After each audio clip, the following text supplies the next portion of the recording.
What's your name? Phil Sokinski.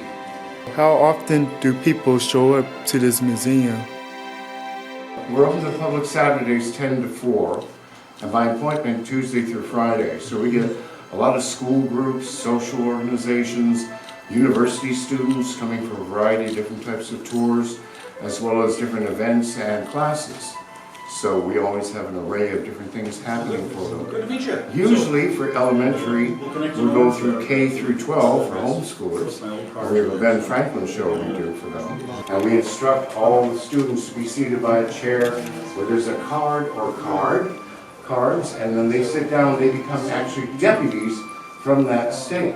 What's your name? I'm James. Now you might be wondering why this nameplate is hanging out in midair. Well, it's not just a nameplate.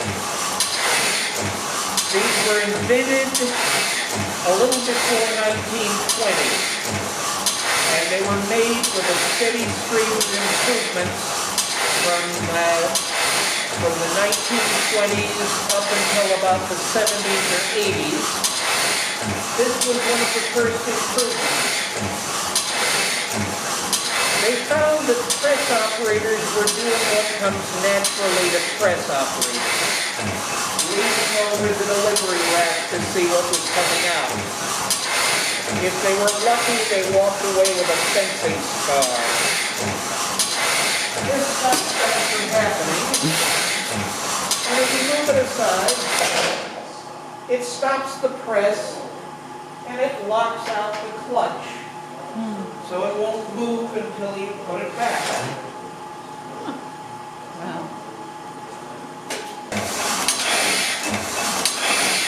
How does this print? You use paper? Yeah, paper goes here. The vacuum bar picks it up, passes it onto the feed arms. Feed arms pull it in, then pull it out and drop it on the delivery rack.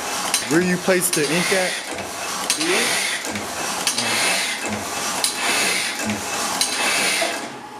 The form rollers pick up the ink from the drum.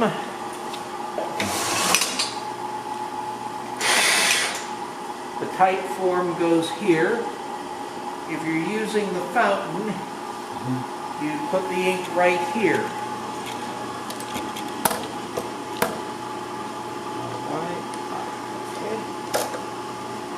The ink would go here, then the fountain roller would turn to pass the ink to another roller, a ductor roller, which would pass it to more ductor rollers and an idler roller, until it eventually reaches the drum.